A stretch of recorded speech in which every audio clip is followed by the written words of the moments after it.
escribir hai xa 20 anos e tamén traballa no ámbito ensaístico, onde ten publicadas varias obras relacionadas co mundo teatral. Na actualidade é profesora de teoría no teatro na Escola Superior de Arte Dramática de Galicia e, ademais, columnista no xornal La Voz de Galicia. No ámbito literario podemos destacar novelas como Neve en Abril, ambientada na Guerra Civil Española. Con ela gañou o premio Rúa Nova.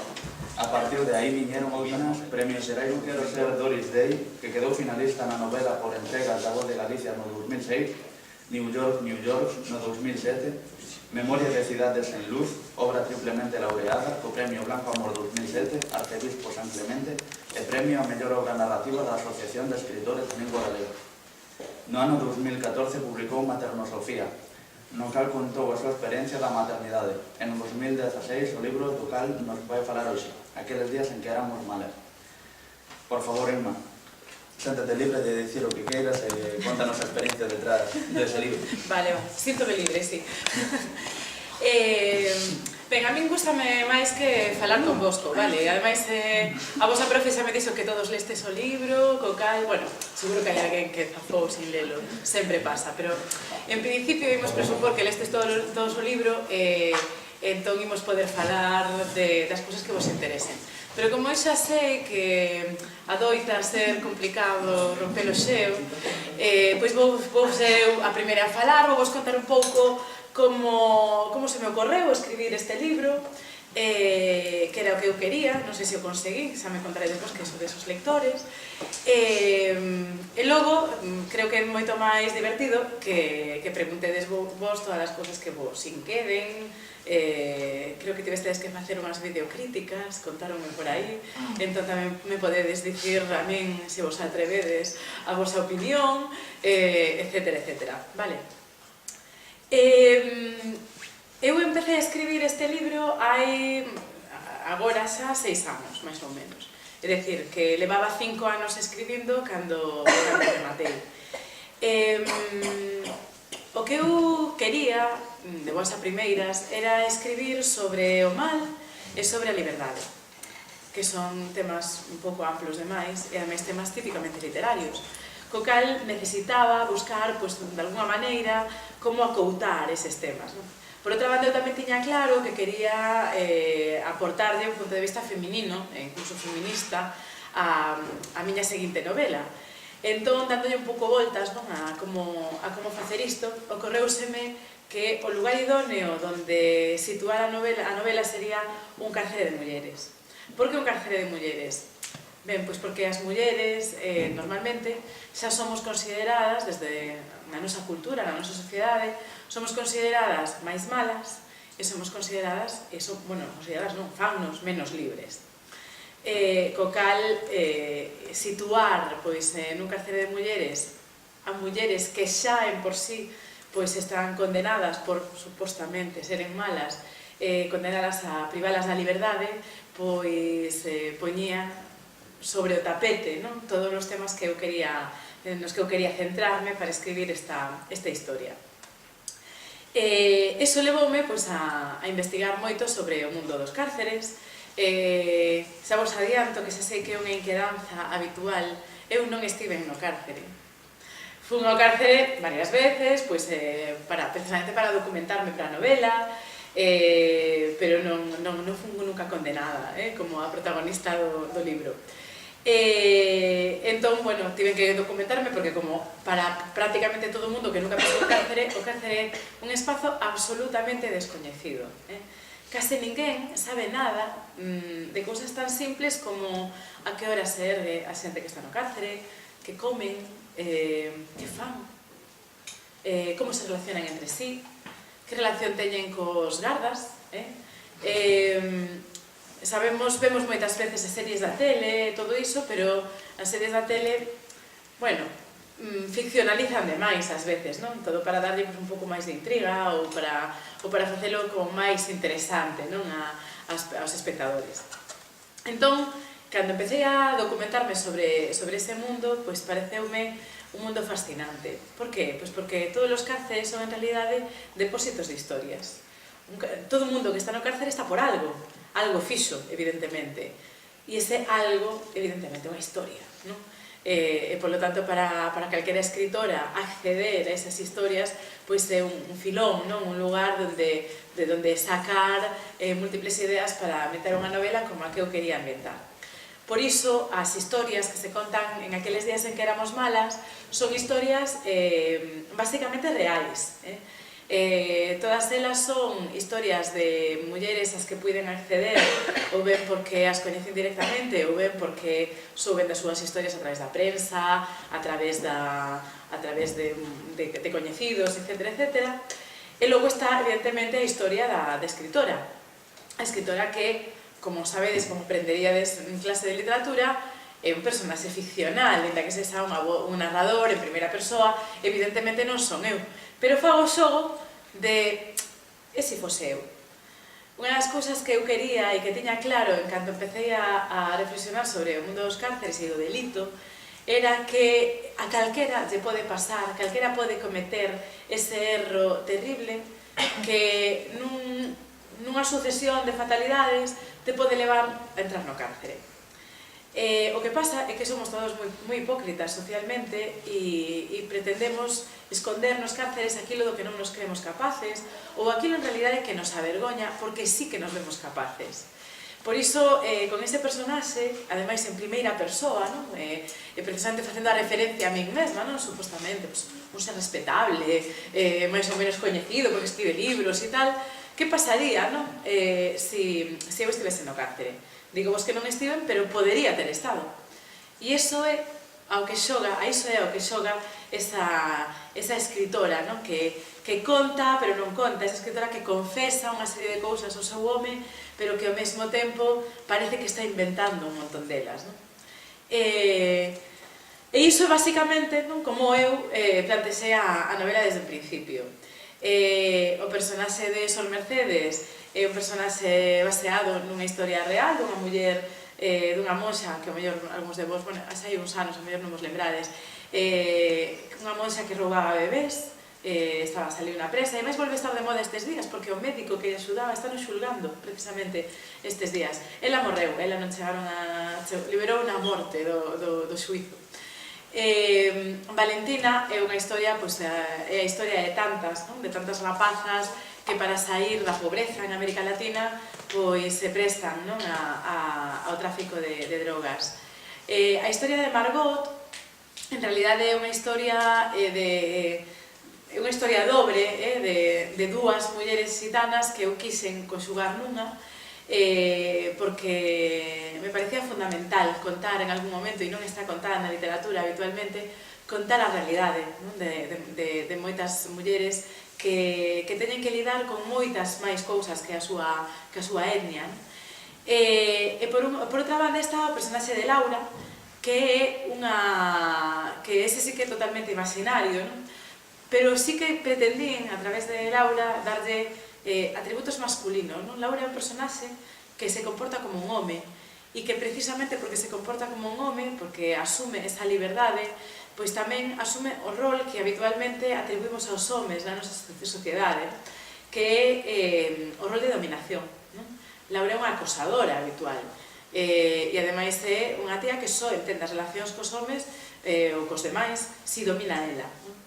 E por iso xenera bastante extrañeza Laura. E basicamente é iso. Eu creo que era moito máis interesante que plantexedes vos, cousas que vos chamen a atención, cousas que vos interesen, porque para iso veño, para falar do libro. Imos facer como un gran clube de lectura máis que unha charla, que as charlas son porque xa vos dan a chapa habitualmente en clase, así que mellor que preguntedes vos. A veces preguntas agora, non? Pero iso non quere dicir que non quero preguntar todas as preguntas. Claro, podedes non preguntar o que decidades. Pero se é unha pregunta, pero ela descubre algo máis do que Claro. Entón, agora podedes cambiar a pregunta, vale? Para aproveitar para... E unhas preguntas poden levar a outras, non sei que... Entón, se queres, empezamos... Para iso metedes aquí. Unha ronda de preguntas. Número Sí, uno. empezamos, a ver por onde vai. Número 1. Quen é o número 1? Eu tiña unha pregunta, pero xa respondiches, que era por que tomaches a decisión de crear unha novela ambientada no cárcere?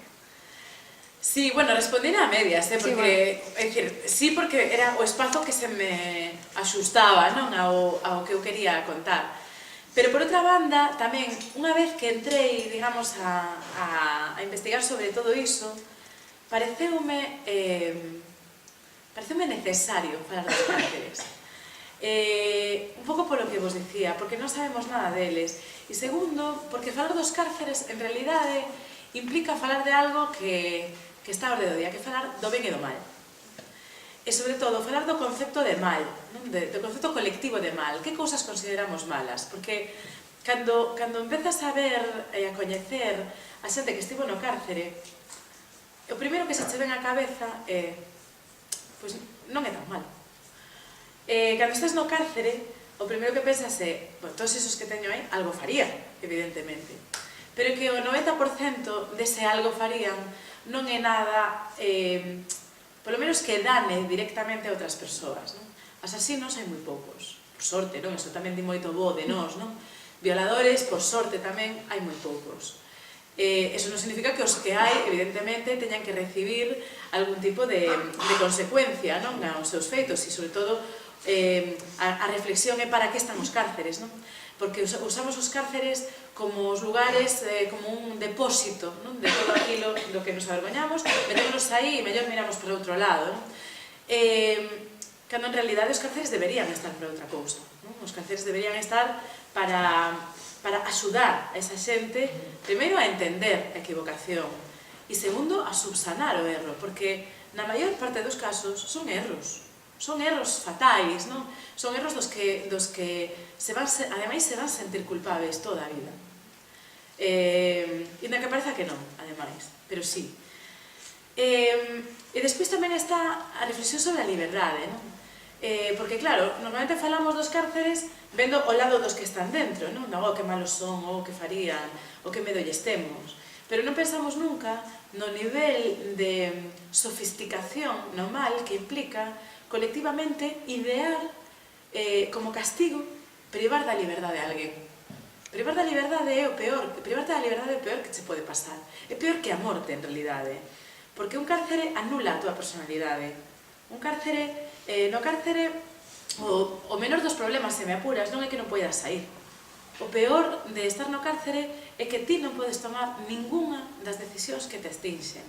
Non podes decidir a que hora comes, non podes decidir si vas a un sitio ou a outro. Enriba tes un montón de tempo libre que non podes encher con nada.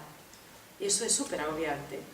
Non, me parece un castigo terrible, realmente. O sea, me parece casi que hai tanta maldade, polo menos, non vou dicir máis, pero tanta maldade, falando do mal, non de idea de mal, en quen inventa ese tipo de castigo como en quen está dentro e ao mellor o que fixo foi trapichear, non? Ou estafar a alguén, non? Porque, bueno, hai moitas maneiras de estafar e a mitade delas non teñen pena de prisión, non? Entón, onde está o límite, non? Onde está o límite de decidir privar da liberdade a alguén ou non? E, en realidade, ese é o motivo polo que continuei, digamos. É dicir, había unha decisión inicial de ambientar a novela no cárcere porque se me asustaba moi ben o que eu quería contar, pero unha vez que empecé a investigar nese mundo e a ter relación con persoas que estiveran no cárcere, entendín que a novela tiña que ter aínda máis sentido, non? Que realmente debía transmitir a xente como a vos, por exemplo, non? Que está empezando a súa vida, unha reflexión que fose máis alá, non? Unha reflexión non só sobre o que é o ben e o mal, non? Sobre o que facemos co mal, sobre a nosa responsabilidade colectiva ante o mal. E por iso foi. Número 2, sempre. Dixete que tiveste que ir ao cárcere para documentarte. Como foi a experiencia? A experiencia foi magnífica. Eu creo que debería todo o mundo, eu creo que nos centros de secundaria deberían facermos visitas aos cárceres. Eu creo que é posible, ademais. Eu creo que aí, ao mellor, se facedes un proxecto chuli na escola sobre o cárcere, igual poden recibirvos. Para mí foi, a ver, cando empecé todo isto, hai 5 anos, un día puxen no Facebook. Se alguén coñece a alguén que estivese no cárcere, que me mande en privado. E empezaronme a chegar privados. De xente que non que estivera no cárcere, pero sí que tiña persoas moi próximas que estiveran no cárcere. E entón, bueno, pues, empecé a xuntarme con eles, non? Tiven a sorte de que, justamente, as primeiras persoas coas que me xuntei eran xente moi inhabitual nos cárceres, despois eso comprobei no despois, non? Que era xente con delitos moi chungos, asesinos, eso que non suele haber. E digo que foi unha sorte porque o primeiro contacto con alguén que estivo no cárcere, ese aún que non che cabe dúbida que tiña que estar, non? Pois te fai ver esa persoa desde o punto de vista persoal realmente, non? É dicir, vas con todas as prevencións, dicir, hostia, podo tomar un café con un asesino. E a mí é un asesino confeso, quero dicir, o primeiro que me dixo foi, queres que che conte o meu delito? E eu dixen, pois sí. Entón contoume o seu delito con pelos e sinais, contoume o seu proceso de arrepentimento, todo. Entón, claro, cando falas con unha persoa con ese nivel de sinceridade, sobre todo, te decatas de que empezas a resituar, non, a túa historia sobre o ben e o mal. Empezas a dicir, pois claro, cometeu un asesinato, un rauto de loucura, non sei que, tal, e o pobre agora que, non, que é a súa vida despois de pasar polo cárcere, despois de ser consciente de que fixo iso, etc. E despois, bueno, tiven unha casualidade moi afortunada que cando eu xa estaba escribindo a novela, pero ninguén o sabía, se puxo en contacto comigo un interno do centro penitenciario da Lama. Eu xa estaba escribindo a novela, xa estaba ambientando ali, pero non lle dixera a ninguén. E ele, bueno, casualmente, tiña un club de lectura no centro, e entón lle interesaban os meus libros para ler no clube. E como na biblioteca do cárcere non nos tiñan, escribiume pedíndome se ellos podía mandar. Entón eu, imaginase, eu flipei, claro, que de repente ti esteas nese rollo e se poñan eles en contacto contigo, o primeiro que pensei foi, eu dixen de alguén que estaba escribindo isto. E non, foi puramente casual. Entón empecé unha amistade epistolar, como as de antes, por carta, porque eles non teñen acceso a internet. Pois empecé unha amistade epistolar co meu amigo Benigno. Entón despois me acabei indo ali a dar unha conferencia, bueno, así como ahora, aquí, pero ali. E aínda somos amigos, bueno, e la verdad se saiu. E aínda somos amigos. E Benigno é un tipo estupendo. Que sí, cometeu un erro, que o pagou con creces, claro. Pero é un tipo estupendo. E ese foi un pouco o proceso de documentación. Despois, por suposto, bueno, aparte de estar nos cárceres e ver como son, non? Porque unha necesita, non, entender pois, como son os espazos, por exemplo, para poder describir certas cousas. E, por suposto, tamén tiven contacto con funcionarios de prisións que me explicaron pois, cousas tan simples como, bueno, pois eso, a que horas se levantan, como comen, en que consiste, como poden mercar cousas, etc. E, digamos que facendo todo iso en conxunto, pois sae o coñecemento, non, sobre a documentación sobre os cárceres para poder escribir o libro. Número 3. A miña pregunta xa respondiches, pero era se para diseñar os personaxes ambientaches ou inspiraches en alguén. Sí, todas teñen un pouso real, todas. A que menos quizás sea a funcionaria. Porque, bueno, porque é máis inhabitual, non, ese tipo de muller. Pero, bueno, todas coñecemos algunha rapaza que a obrigaban a ser bailarina, seguramente. Todas coñecemos a alguén que se apaixona por algo que nos parece extrañísimo, non? O sea, quen pode querer ser funcionaria de prisión? Bueno, pois eu coñecín a varias fascinadas co que era o seu desexo desde, non vou decir desde a adolescencia, pero sí desde que empezaran a estudar, non? Que empezaron a coñecer, bueno, opcións laborais e tal. Entón, sí, é dicir, a mellor esa funcionaria é a menos real, digamos, como un referente concreto, pero tamén é posible, digamos. Non me quixen facer unha novela realista nese sentido, non? De personaxes posibles. Número 4. A miña pregunta é por que os homes son tratados no libro como o eixo do mal? Non son o eixo do mal. Que va, mira, o marido da escritora, pobriño, ten que aguantar un chorreo de unha tía que lle confesa que estivo no cárcere e encima lle puso os cornos. Está Xavier, que é un tipo estupendo. O sea, Xavier, se di en algún momento da novela, é o único bo desta historia, non? Ismael, bueno, é un tipo majete, non? Eso sí, hai unha realidade, que é que a maior parte das mulleres que están no cárcere están por delitos aos que as inducen os homes que as rodean. E eso, a mellor, a vosa percepción de que os homes son o iso do mal vai por aí, non? Que a causa, digamos, de que elas estean ali ten que ver, pois, cos homes, non? Cos homes, pais, maridos, irmáns, etc. E iso, pois, que iso é así, iso é verdade. E iso quixen poñelo, pois, porque, como vos dicía ao principio, a novela non evita ser feminista. Eu creo que hai determinadas cousas que hai que contar para facernos conscientes delas e para loitar contra elas. E vos, que sodes moi novas todas, pois probablemente debades tomar conciencia en algún momento de que as responsáveis dos vosos actos debedes ser vos. E, bueno, que ás veces hai que rebelarse, non? E ás veces hai que loitar contra o que nos mandan. Pero bueno, si eso é, digamos, para salvarse a unha mesma, benvidos esa, non? A rebeldía. Entón, por iso se conta así. Pero tamén hai homes vos, por sorte.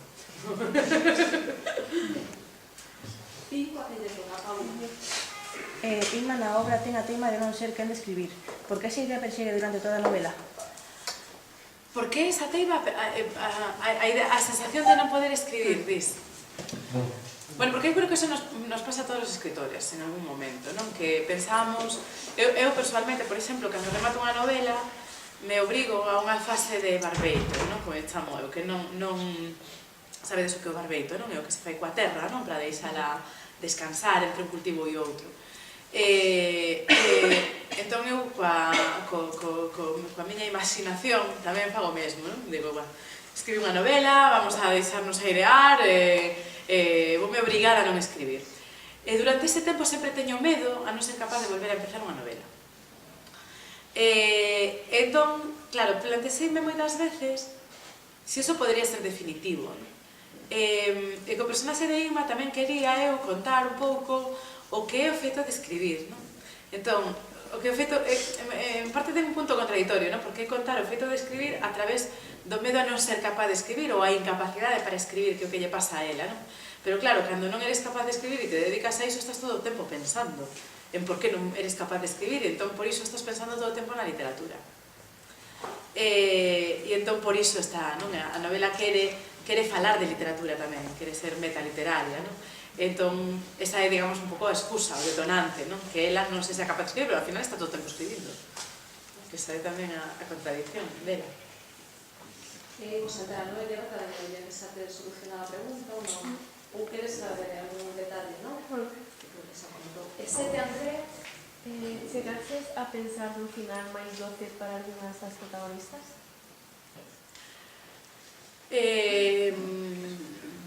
Sí, pero ia ser melodramático, non? Claro, a min os dos finais felices non me mola nada, porque a vida non ten finais, para empezar, non? É dicir, o único final da vida é a morte. E unha novela que pretende contar a vida, e ademais vidas chungas, non? Como a esas mulleres, non sería moi verosímil, non? De repente resolvelas a todas con un final que se contradí coa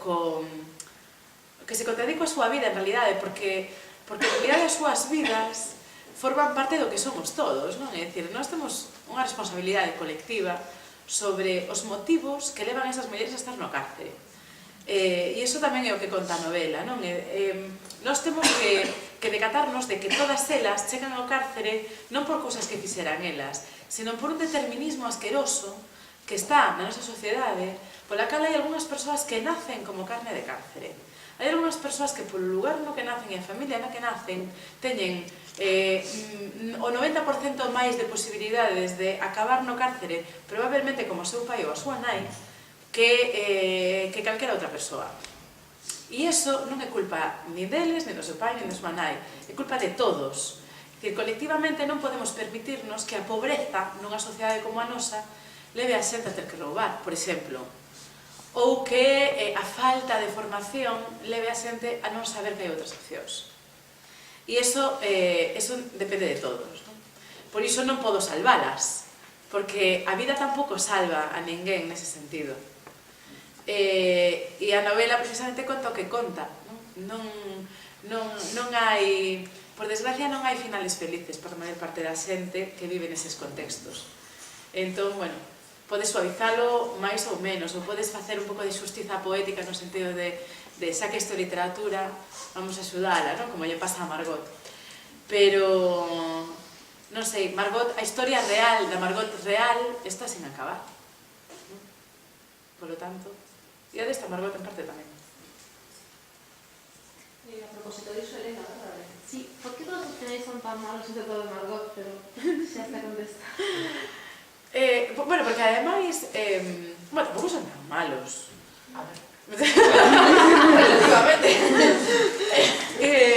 A ver, deixame pensar. A ver, a escritora, o final da escritora, por exemplo, é, según queira entender, é o suficientemente aberto como para que as que queredes un final feliz para ela podedes yo poñer. O sea, eu non pecho o final da escritora.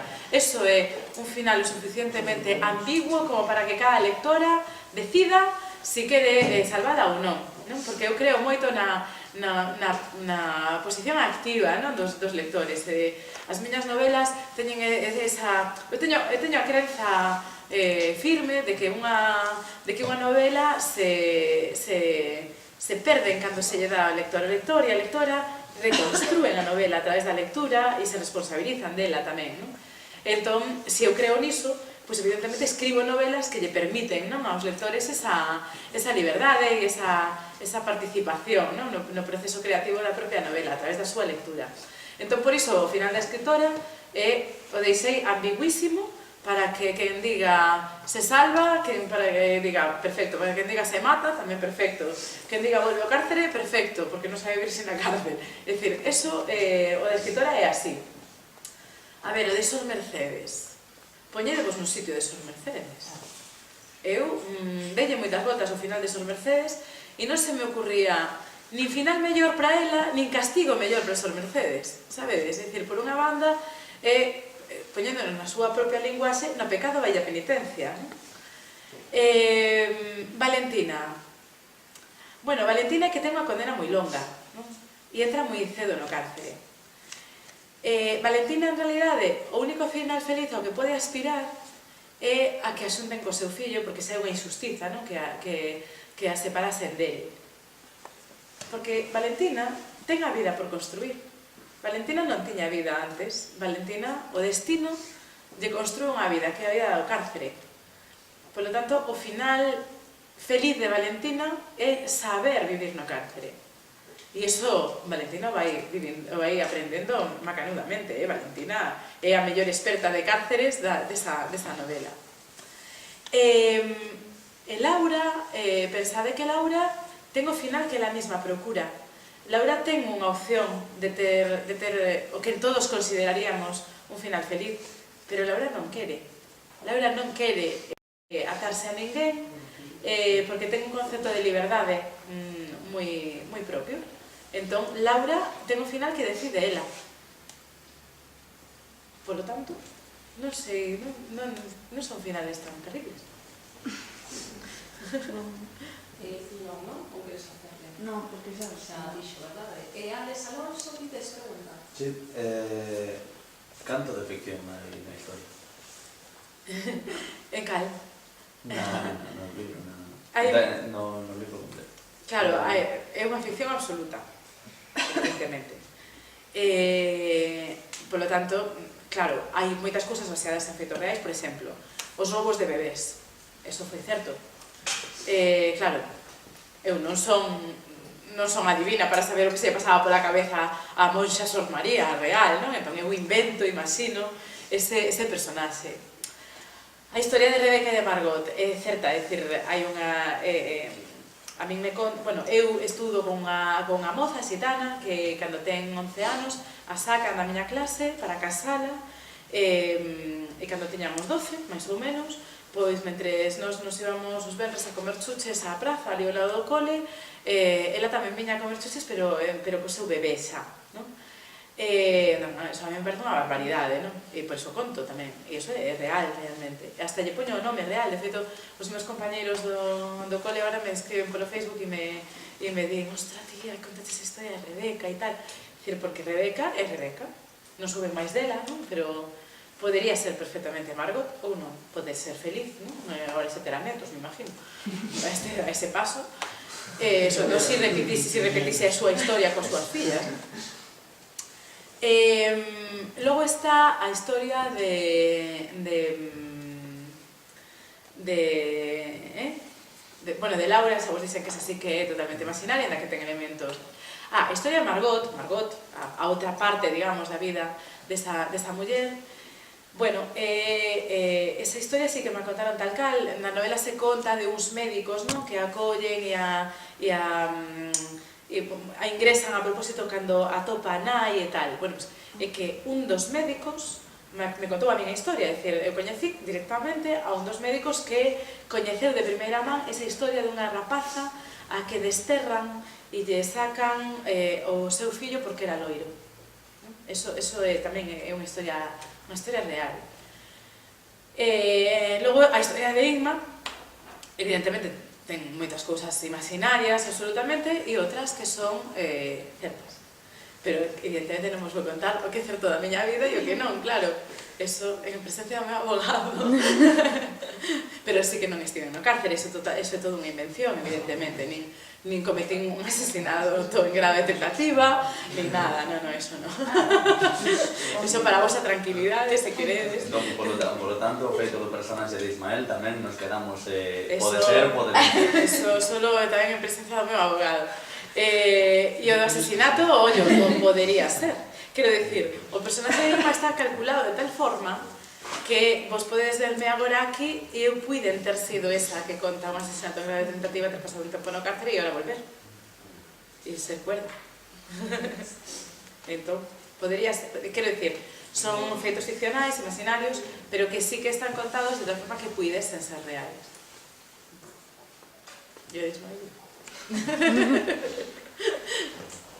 Alejandro, toca. Pensaches na posibilidade de que houvese unha segunda parte da tua obra? No. Segundas partes. Saliros de Vega a Cervantes, sí, punto, no. No, porque ademais eu concibo as obras como unha unidade, quero dicir, está aí, empeza aí e acaba. E a outra cousa, sabes? Hai mil historias para contar como para seguir dando voltas á mesma. Non sei, hai, bueno, Harry Potter, sabe, pero, xa, no, aí se acaba. Esa non é a película da novela? É que non hai? Non é a película da novela? Pois sí, gustaríame moito, de feito. Bueno, estamos aí mirando se hai a posibilidade de facer unha peli, pero bueno, está moi verde a cousa. A ver, alguén máis quere preguntar algo que non teñades aí que vos xurdiras sobre a marcha, alguna dúbida? Vos ahora podes falar. Teño preguntado que somos cando a clase. Si, hai 35. Vos aquí queres preguntar algo, que ves me a preguntar cousas, despois nos corredores, aproveita, despois non venías a mí a preguntar o que querías preguntar aí. Non me acordo. Todo falar? Si, podes. Na miña videocrítica, en plan, tiñamos que facer os personaxes. Eu como personaxe secundario puse que na vida de cada muller había un home que sí que os levou a facer tales cousas. Entonces, para mí sí que había nas situacións das mulleres había un home malo. Sí, aí sempre hai un home malo, non? Pero de todas formas, pensa que elas son conscientes de que están aí porque algo fixeron. De feito, fixavos, hai tempo me preguntou unha xornalista, preguntoume por que eu que teño, digamos, unha conciencia política importante e tal, por que non metera unha presa de ETA? Que é algo que non é moi habitual nos cárceres, pero sí que é a presenza do cárcere para habitual. Quer dicir, neste país o debate sobre os cárceres e a reflexión sobre os cárceres, bueno, ahora non están cheos de políticos, pero hasta agora realmente era a reflexión a partir dos presos de ETA, non? Que os presos de ETA, o tema do acercamento e todo iso, non? Entón me preguntaban si un pouco o enganche co público en xeral non podía ser unha presa de ETA que retomase certos debates sobre o cárcere na sociedade e tal. Entón, eu eso pensei, efectivamente, decidí conscientemente non facelo, porque eu non quería que houbese ninguna dúbida de que as protagonistas estaban aí por algo. É dicir, teñen que estar no cárcere, fixeron algo que na nosa lei se contempla como pena de prisión. Porque, claro, unha presa de ETA podía ser que políticamente intente justificar que non tivese que estar ou que se xa xusto ou injusto. Eu non quería introducir o debate sobre a xustiza. Elas están, é xusto que estean no cárcere porque todos na nosa democracia nos pusimos de acordo para que sea un código penal e o código penal establece unha pena de prisión para o que fixeron, e xa está. Entón, elas son moi conscientes de que teñen que estar no cárcere, pero a reflexión que fan co seu tempo libre no cárcere é que de alguna maneira outra vida ou outro lugar para criárense tería evitado estar no cárcere, non? E claro, quen controla as súas vidas, non? Eso, volvemos ao que vos dicía ao principio, non? A sociedade establece roles de dominación e neste momento os roles de dominación, o ser dominante, se atribúe aos homes. Entón, claro, elas son todas dominadas, porque en parte somos todas dominadas, non? Hai que rebelarse moito, non? Para non deixarse dominar, non? Nesta sociedade nas que están, non? Mira de todas as mulleres as que matan os seus maridos, non? Ou que aguantan, non? Os malos tratos durante anos e anos e anos. Elas poden rebelarse? Sí. Son capaces de rebelarse? Non, porque a presión desta dominación é tan forte que é imposible unha rebelión nese sentido. Por iso gostedes esa responsabilidade, non? Sodes rapazas novas e aínda non están expostas aos niveles de dominación ou tedes toda a vida por diante para poder resolver calquera un deses problemas. Alguén máis? Eu teño unha pregunta. Sor Mercedes acabase arrepentindo ou non? Ti que crees? Non. É que non sei. Por eso tengo pregunta. Ti se foras ela? Sí, pero é que eu non o faría. Claro, non, pero postos a que o fixe. O sea, ti suponte que crees, que tes a firme convicción que ten ela, que está salvando a eses nenos, porque está mandando a eses nenos a unha familia mellor. Non, supone que non, sabe? Pero ao mesmo tempo, sabes que lle anulaches as opcións de liberdade, non? A eses nenos e a esas nais, non? Pois ela ten a mesma dúbida que ti. Ela oscila entre arrepentirse, non arrepentirse. De algunhas cousas sí que se arrepente, o di ela, non? Di, bueno, igual o de esterilizala será un pouco forte e tal. Pero outro, ela dubida, non? Porque, claro, ela cree, realmente a súa crenza é que salvaba a eses bebés. Pero cando empeza a pensar nas nais, di, bueno, ao mellor non merecían que fose eu a enxuicialas, non? Pero, bueno, ela realmente cree que está no cárcere injustamente. Pero como realmente lle da igual estar no cárcere que nun convento... E podedes, insisto, por experiencia, podedes facer preguntas que non teñades que non planearades en clase, porque, bueno, ao mellor se vos ocurre calquera outra cousa, non? Tamén podemos falar do mundo da literatura, do teatro, incluso. Aquí tedes un grupo moi activo. Aqueles días en que éramos malas. Eu quería escribir sobre o mal e sobre a falta de liberdade das mulleres.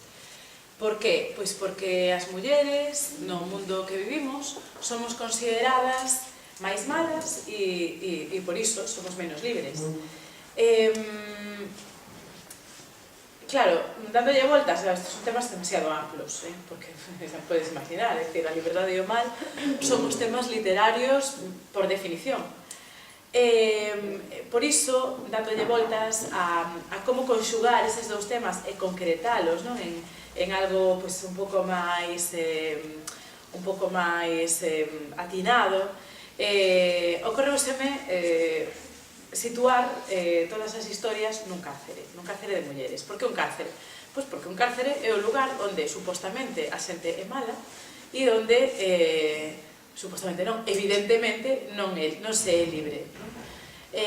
Os cárceres son eses sitios donde agachamos todo aquilo que nos avergoña, en realidade, e ademais os cárceres son espazos moi descoñecidos para todos nós. A maior parte da xente non sabe nada dos cárceres. Bueno, hai series e pelis e tal, pero en xeral se sabe moi pouco dos cárceres, ou polo menos eu non sabía nada do cárcere cando empecé a escribir esta novela.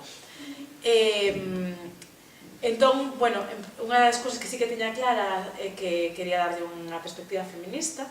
Quería, ademais, falar de mulleres reais, é dicir, de historias e casos que eu coñecía de primeira man, ou ben porque nos contaran, ou ben porque os coñecían directamente, ou ben porque foron coñecidos públicamente, por exemplo, o caso de Sor Mercedes. E, por outra banda, quería tamén falar da propia literatura, do feito de ser escritora, do feito de ser escritora muller, ademais, e incluso da posición pública das escritoras e dos escritores. E de aí tamén que o personaxe de Inma sexa como é, un personaxe que non é capaz de escribir, un personaxe que está constantemente reflexionando sobre a súa condición de escritora, sobre a súa condición, sobre o feito de escribir e sobre o propio feito da literatura, pero ao mesmo tempo Inma tamén pretende situar a lectora ou o lector nun punto moi concreto, que é dicirlle calquera é capaz de caer no cárcere, calquera é capaz de cometer ese erro ou esa sucesión de erros que te leva a estar nese gume tan difícil no que podes caer para un lado ou para outro. Iso que di moitas veces Laura na novela, que ela coñece moi ben ese mundo e sabe que pode caer en calquera momento. Ela sabe que está nese punto no que un pode cometer un delito.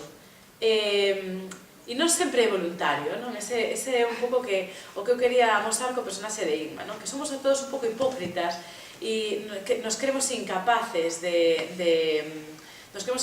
delinquir, ou peor ainda, nos vemos capaces de delinquir sempre por grandes causas, pero tendemos a mirar por riba do ombro a aqueles que delinquen. E en cambio, cando unha os coñece, se decata de que son persoas como calquera de nós que simplemente se viron aí metidos, a fastidiaron en algún momento e xa non puideron resolvelo máis. Entón, indagando un pouco nese mundo, ao final a novela se converteu en algo que non ia ser estritamente ao principio, se converteu tamén nunha novela que máis alá de contar esas historias de mulleres pretendía contar un pouco que somos como sociedade, as contas pendentes que temos como sociedade e a responsabilidade que temos como sociedade colectivamente para evitar os contextos nos que a xente se ve obrigada a delinquir ou simplemente non ten outra opción.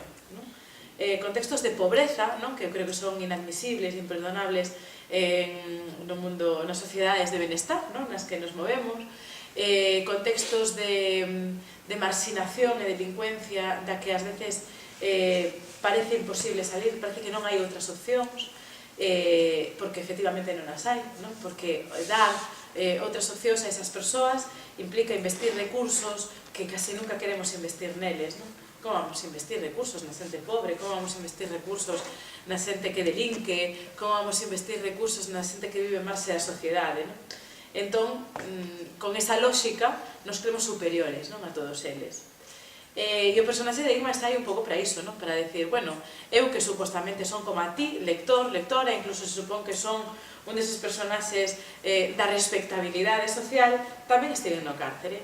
E entón que deixas de xulgarme como era, sobre todo se che conta a miña historia.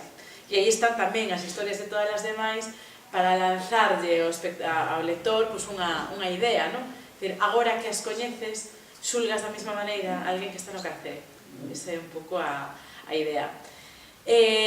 As historias desas mulleres, por iso son todas historias reais, de xente que está no cárcere e lle pasaron esas cousas. todas elas. Quizáis a máis imaginaria é a de Laura, porque Laura, bueno, é un personaxe totalmente inventado, aunque lle dei atributos masculinos a propósito, porque quería plantexar a cuestión de que acontece, non? Cando as mulleres nos comportamos como homes, e sobre todo que acontece nesta sociedade para que o rol masculino se comportase como un home implique directamente dominar ao outro, en parte acosalo, etc. etc. E por iso Laura é como é, e é a única que realmente non é alguén concreto, non real.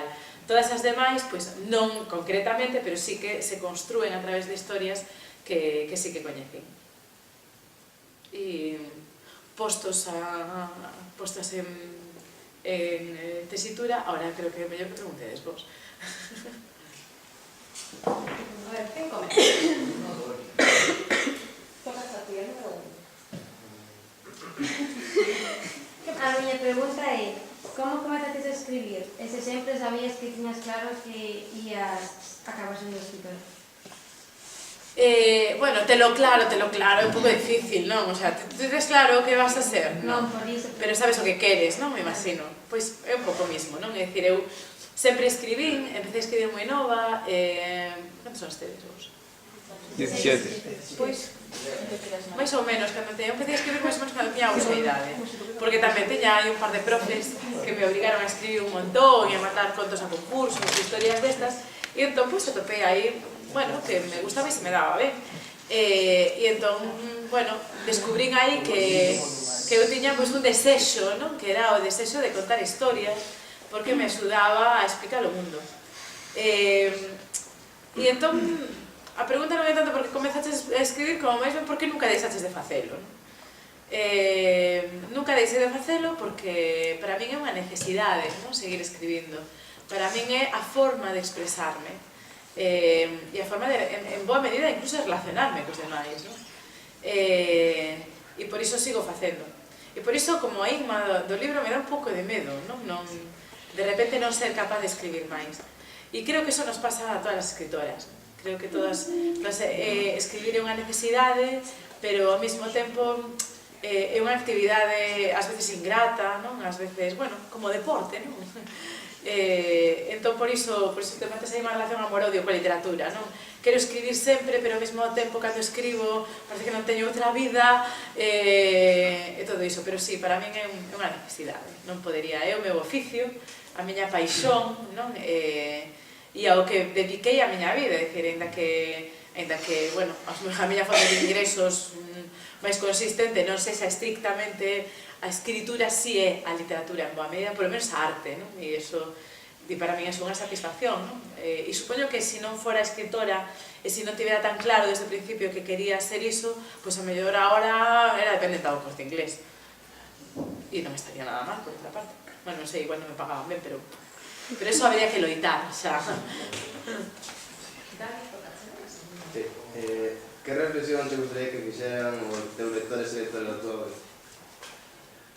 Mima, pois non sei, os lectores e as lectoras son libres de reflexionar o que queiran, non?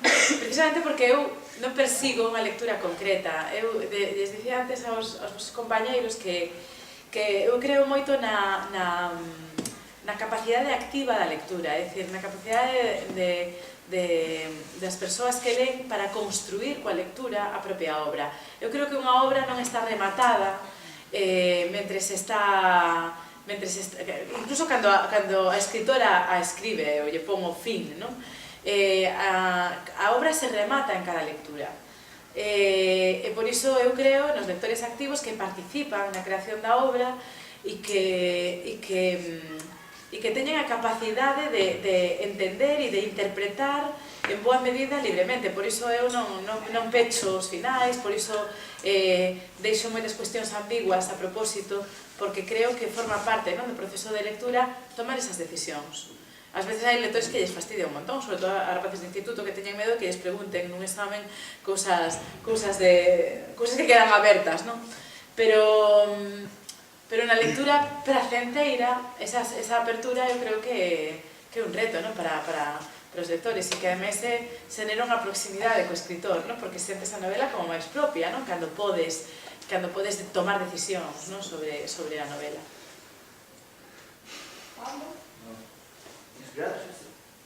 Inspiraste en alguna persona para deseñar o personaxe do tío Pepe?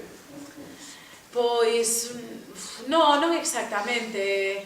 O tío Pepe é un personaxe deleznable, non? Que estamos, por desgracia, estamos afeitos a ver na prensa, é dicir, é un perfil, é o perfil do abusador de nenos, e sobre todo abusador de mulleres, non? Incluso máis que de nenos. Que? Dicen da puta e violou unha puta. Claro, exactamente, non só ten o perfil con ela, non? De cando é nena ou coas súas primas e tal, sino que ten o perfil de manter un tipo de relacións coas mulleres, digamos, de elevar ao extremo, non? De creerse dono delas, etcétera, etcétera. E entón, por iso, non hai nadie en concreto, pero podería ser moita xente, non? E, bueno, digamos que as características físicas, non? Cos que ben descrito, pois procuran esa empatía co lector, non? Hai unha apelación a todo o que nos dá noxo, non? A todo tipo de persoa, ten caspa, ten así, un cursi, usa balón dandy, ten invento.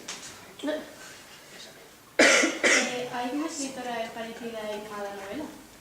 Sí, eu mesma son parecida a Inma da novela, claro. A Inma da novela colle moitas cousas de mí, pero inventa outras moitas, claro. E entón, bueno, pues todo o que hai, por exemplo, da experiencia literaria, da experiencia como escritora, toda esa parte da literatura, non? No que se conta un mundo da literatura, pois evidentemente son eu, e además non teño ningún problema en dicilo. Logo, evidentemente, pois outras cousas, non? Xa máis concretas, máis da historia que se está contando na novela, son totalmente imaginarias, non? Eso sí. Pois eso, non estive no cárcere, nin cometí un asesinato, nin fui abusada, nin nada disso, pero podería selo. Ese é un pouco xo que se pretende, non? É dicir, que o lector entenda que unha persoa supostamente respetable tamén puido ter unha vida que justifique, non? Ou incluso que sin justificalo, que a conduza, non, ao cárcere. E tampouco vamos a cambiar a túa opinión, non? Sobre mí, se estivera no cárcere. Bueno, sí, pero non debería. En que te inspiraste para escribir a historia de Valentina? Bueno, a historia de Valentina me inspirei en moitas mozas que veñen de América Latina fuxindo da pobreza e que atopan unha vía de fuxida a través do tráfico de drogas. Inspirei iso en historias, tamén en historias de mulleres que coñecín, as que separaron dos seus fillos ao entrar no cárcere, entón todo iso está aí un pouco conxugado. Sí que é curioso que un amigo, cando leu a novela, me chamou para preguntarme se Valentina era un caso real. E dicen que non. Dicen, bueno, non concreto, quero dicir, así como Margot é un caso concreto ou Sor Mercedes é un caso concreto, Valentina é moitas historias concretas que todos podemos coñecer se abrimos un periódico. E el me díxome, joi, que flipo, porque eu coñeci unha rapaz que é esa historia e hasta se chamaba Valentina. Entón, alucinei por colores. E sí, o sea, despois caí con él e tal, me estivo contando. E efectivamente, un caso non exactamente igual, pero moi parecido. Co cal, bueno, podería ser, sí.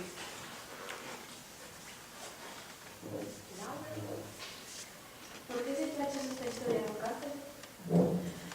Bueno, eso, polo que vos dicía ao principio, se teño no cárcere porque o cárcere é un lugar que me permitía tratar esas tres cuestións, non? As mulleres, o mal e a falta de liberdade. Despois, evidentemente, viñeron outras cousas por as que me alegrei, non? Por poder falar desas contradiccións nosas como sociedade, etc. E logo hai un motivo que seguro que aquí hai algún escritor que non o confesa, que un cárcere é un depósito de historias. O sea, un cárcere é un sitio onde todo o mundo ten algo que contar, que é o motivo polo que chegou aí. E por iso tamén a feitura da novela, non? Que se conta na novela? Por que acabaron no cárcere? E como van a seguir despois do cárcere, claro.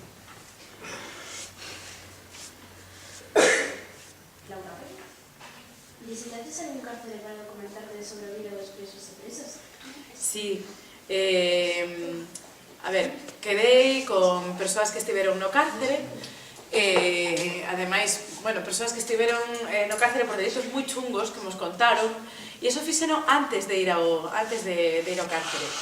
Despois, tiven a sorte de que entrou ele en contacto comigo un interno do centro penitenciario da Lama, pero por unha casualidade absoluta, que foi que querían, tiña un clube de lectura e querían ler os meus libros e non nos tiñan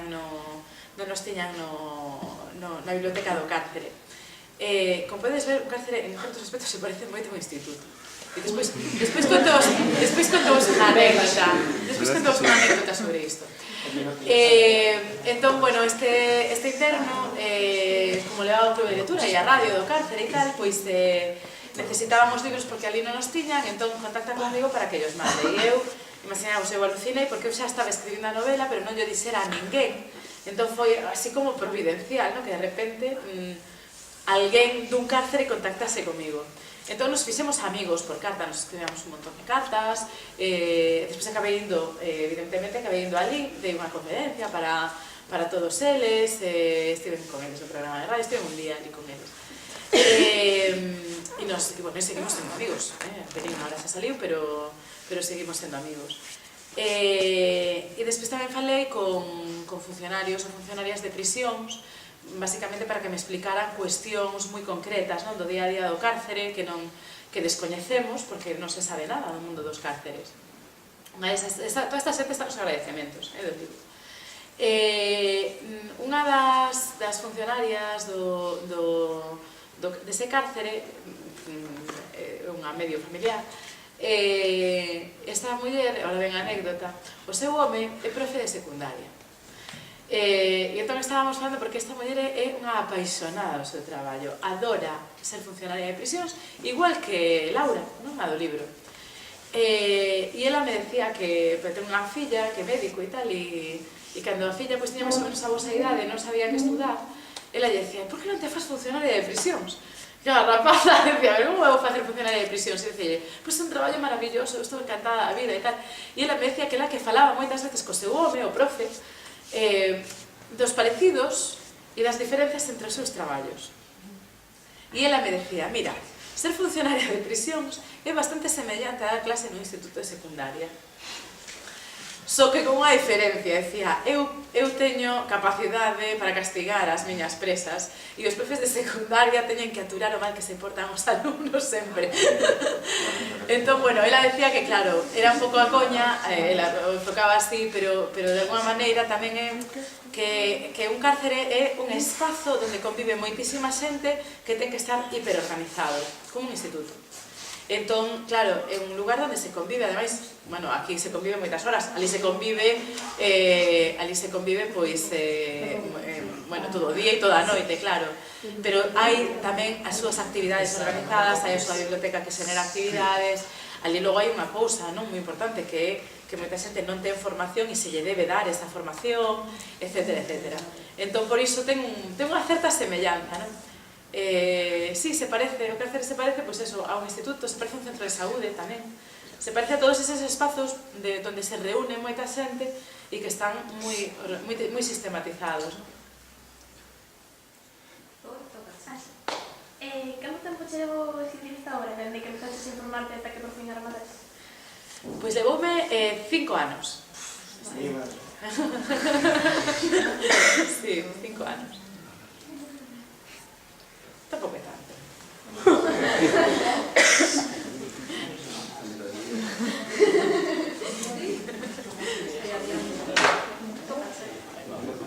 O final da historia de Laura é aberto, xa que non se coñece o que ocorre con ela coa súa familia. Pensaste nalgún final e non te gustou ou tiñas claro que os lectores teñamos que... Eu tiña claro que os lectores teñen que poder decidir sobre eses finais. Porque, ademais, os finais están feitos tamén en función de toda a historia previa, e, sobre todo, tamén un pouco da mensaxe da novela. A novela quere contar o que pasa na nosa sociedade con todas esas historias de persoas que viven na pobreza, na marginalidade, que son víctimas da propia estrutura da sociedade. E esas persoas non teñen finais. A súa vida é como é. non entenden o concepto de final feliz. Ti coñeces a unha persoa que estivo no cárcere e que viviu, vamos, lo peor durante toda a súa vida desde nenos, e cando cho contan, para eles é normal, cho contan como, bueno, que dices, jo, que putada, non? E dicen, bueno, sí, pero non podía elegir. Entón tampouco me parece xusto, non? Desde o punto de vista literario, arreglarlles un final, non? Por así decirlo. Entre outras cousas, porque non sería, primeiro non sería verosímil, e segundo, pois, probablemente sería injusto, quero dicir, os finais os deseña cada un, non? Porque todos somos responsáveis da nosa vida e das nosas decisións. Entón, ao final, pois, eu teño que colocar o final que lle corresponde a cada unha segundo as decisións que foi tomando hasta ese momento de rematar a novela, non? Hasta ese momento de decir, bueno, hasta aquí é o que conto. As que morren, xa morren, evidentemente. O único final posible, se nos poñemos exquisitos, é a morte, non? Entón, a que morre, xa morre. E as outras, bueno, acaban aí. Que pasará despois con elas?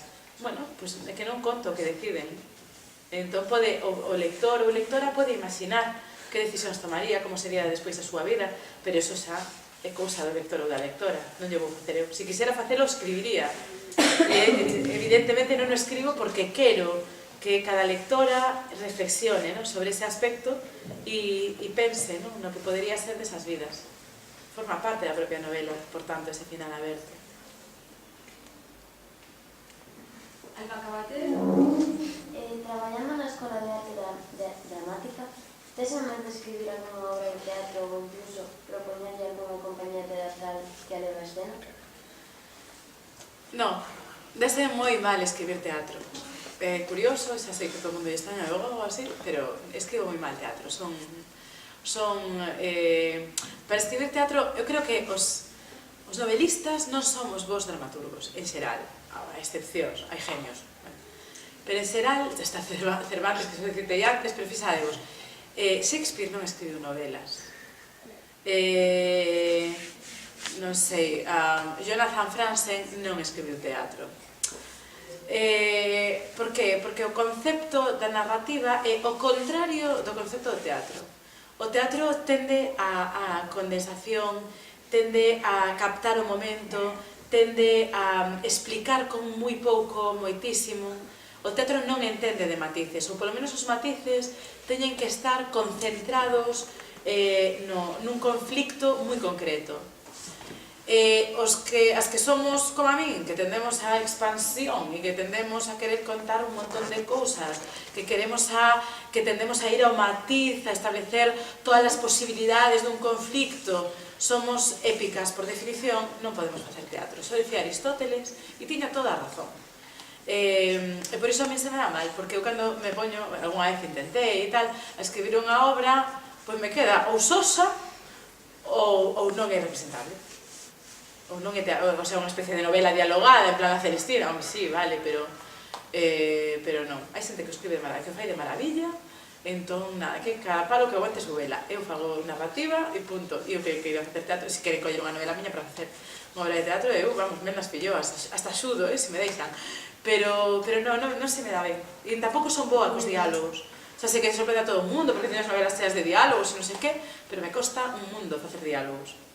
Entón, se poñemos todo eso en conxunto, é que son unha dramaturga pésima. A ver, agora seguro que tedes preguntas, non? Outras preguntas que non estaban aí que nos apetecen. Non hai, por exemplo, que me ten unha. Eu tamén teño outra pregunta. Pensas unha novela que se inspirada bueno, de profesores e cosas así. Como? Que se teño unha novela? Que sexa, o sea, que tiveras que falar con profesores de primaria e secundaria e así para facer. Preferiste para escribir a novela? Claro. Bueno, non, a ver, eu iso non o necesito por definición porque vivo moi en contacto co mundo do ensino. Os meus pais son, a miña nai é mestra, o meu irmán é profe, toda a miña familia está no ensino, os meus amigos, co cal non necesitaría estritamente preguntar. Tampouco escribín ninguna novela vinculada co ensino, creo. Fíxate, non escribín. Mira que raro, ahora que dis, Sí, que é raro, porque o contacto que teño co mundo do ensino non ter escrito nunca nada sobre iso. Unha conta pendente, tomo nota. Agradecimientos. Supoño que estarás casada, ¿no? Sí. Vale. Oler... Non sei por que supós. Por los anéis, por los anéis. Non leo alianza. Eu son unha desas casadas extrañas, non leo anéis. A ver, Inma contalle nas cartas que lle foi infiel ao seu marido. E o teu marido ao ler o libro non se preguntou nada. Bueno, eso é unha boa pregunta. O meu marido lle tiven que, cando lle dei a novela para ler, o primeiro que dixen foi, mira, isto é ficción, é dicir, tampouco te ofendas. Pero a idea do amor que hai aí, ben sabes que a idea do amor que eu opino, por tanto, bueno, tampouco te ofendas. E entón, bueno, pues xa sabe o que hai.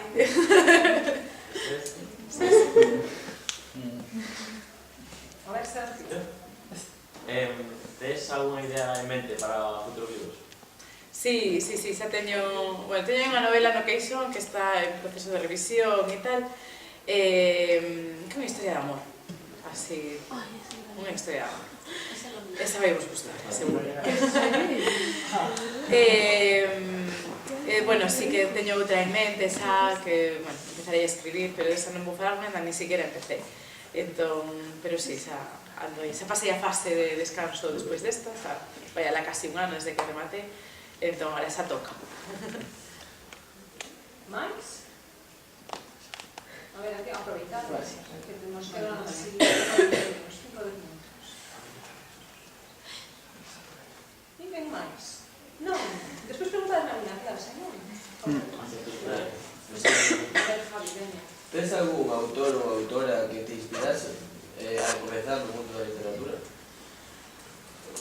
Bueno, sí, claro, todos temos, non? As nosas paixóns, a min gustame moito Álvaro Cunqueiro, por exemplo. Para empezar é que non me lembro, pero sí que, bueno, hai autores aos que sempre volvo, non? Shakespeare, por exemplo, Paul Auster, bueno, gustame moito a literatura norteamericana. Entón, bueno, esa novela norteamericana, non? Actual. Entón, iso Paul Auster, Jonathan Franzen, tamén me gusta a literatura xaponesa, Murakami, e despois, bueno, eso, pues, así galegos, Álvaro Cunqueiro, Blanco Amor, digamos, os mestres, non? Dos que sempre se aprende. Suso de Toro. De todos os libros que escribiches, cal foi o que máis te gustou escribir? O que máis me custou ou o que máis me gustou? Gustou. Pois, Materno Sofía, non? Que é o embarazo da miña... que conta o embarazo da miña primeira filla, e ademais é un libro un pouco diferente, non? É un libro que oscila entre bueno, eso, diario, porque é un diario, pero é un ensaio feminista, non? Aí sobre a maternidade, non? Parece que non se pode falar da maternidade. E entón eu creo que ese é así o que lle teño máis cariño, non? Porque é o máis vital, mesmo. E o que máis te custou? O que máis me custou... Pois... non sabería dicirche. Está me custando bastante este que teño no Queixón que vos decía antes, porque está rematado, pero non me acaba de... non me acaba de convencer. Hai títulos, Que? Tiene título? No, realmente non, porque non. É unha das cousas que non me acaba de convencer. Mais? E que coñeces a Raquel Rodríguez? E por que viñeches para esta charla? Solamente dentro da novela. Pois, a coñece porque estudamos xuntas, somos compañeiras. Bueno, Raquel é máis nova que a min, que conste. Pero sí, somos amigas desde moitos anos, desde a universidade, entón, por iso a coñezo. E me atura. E meto nestes libros, debí falar con vos, poquito máis. Sí, pero a mí me encanta. Totalmente. Mais preguntas? A ver, así es. Vale, otra. Fabio. Seguro. ¿Qué es Otra pregunta. A ver, ¿Podría escribir só do que ganas escribir? Non, agora mesmo non. É moi difícil vivir só da literatura, moi difícil. A ver, eu creo que son unha das afortunadas da literatura galega que gaña algo coa literatura. Fíxate do que che estou dicindo. E como a mí, contaste cos dedos da man. Logo hai xente que vive da literatura, na literatura galega, realmente vivir da literatura, só fixeron dúas persoas. Tres, se contamos a Blanco Amor, que mal viviu da literatura. Suso de Toro, que tivo que deixalo, porque chegou un momento en que non podía vivir. Manuel Rivas, que non vive da literatura realmente, ele é xornalista. Entón, digamos que é certo que fai un xornalismo moi literario e tal, entón, digamos que combinando as dúas cousas, pois vive. Os demais, pois hai toda unha horquilla desde perder diñeiro coa literatura ata gañar algo ou complementar, digamos, os nosos salarios que temos por aí, non? Pero pensa que literatura, estou falando que non é só escribir libros, o que gañamos cos libros é un mínimo, é dicir, tamén, pois, colaboracións en prensa, conferencias, premios literarios, etc. O sea, que é moito máis que o feito de escribir libros. Pero iso pasa na literatura galega e en todas as literaturas. Prácticamente non se vive da literatura. Logo hai os que se fixeron millonarios a conta da literatura. J.K. Rowling, por exemplo, Henning Mankell. Mira, a Henning Mankell, cando leí o San Clemente, o sea, nos daban o premio aos dous, a él en literatura estranxeira e a mí en literatura galega. E un rapaz que estaba no público lle preguntou canto ganaba. E entón él díxolle, que eu así cada un momento díxolle, bueno, si, eu creo que podo dicir que son millonario. E nos quedamos todos como, wala. E dixo, pero, entón aí viña o pero, digo, se es millonario, jolín. Dice, pero bueno, procuro poñer os meus cardos ao servizo de boas causas. Digo, eso solo, a ver, vos imaginadevos a un actor de cine, no, pero es millonario, pero pido perdón por ser millonario. O sea, que fixadevos, o raro que é ser millonario no mundo da literatura, que os poucos que son millonarios no mundo da literatura casi se arrepenten, non? Casi piden perdón de serlo. Sí, yo tamén acepto. Eu tamén, vamos, se o precio é contribuir a boas causas, contribuiría tamén, encantada a vida. Si, é moi raro, en todas as literaturas, é moi raro ganar moitos cartos para literatura. Tedes máis? Si, se tiveres que dicir só un tema para escribir durante o resto da tua vida, nas novelas... Ai, por Dios, as cousas para toda a vida. Mira, non hai nin temas para toda a vida, nin amores para toda a vida, nin persoas, amigos para toda a vida. A vida, o maravilloso que ten é que cambia. E non se pode escribir sempre o mismo, porque as escritoras necesitamos escribir sobre a vida, e se a vida cambia, hai que cambiar de temas. Entón, non podemos escribir sempre sobre o mismo. Todo flúe. Pero cal te tira máis? É dicir, cal te gusta máis? Que cosas escribir? Eu creo que, digamos, hai unha cousa que me preocupa habitualmente, que é a liberdade. E a liberdade nos conleva moitos puntos de vista e falar de outras moitas cousas, non? E eu creo que sí, pero eso pasa en toda a literatura. Eu creo que todos os escritores estamos permanentemente dándolle voltas á liberdade. Pero claro, nunca falas de liberdade da mesma maneira, porque ademais nunca concibes a liberdade. As distintas épocas da vida se fan ver a liberdade de formas distintas. Ti ahora crees que non, pero sí. Mais? Non? Fabián, non te animas? Queredes logo que vos asine os libros? Si, os que tedes, pareceos. Bueno, pero antes de nada, unha pequena sorpresa. No sé, no sé. ¡Ay! ¡Oh, qué bonito!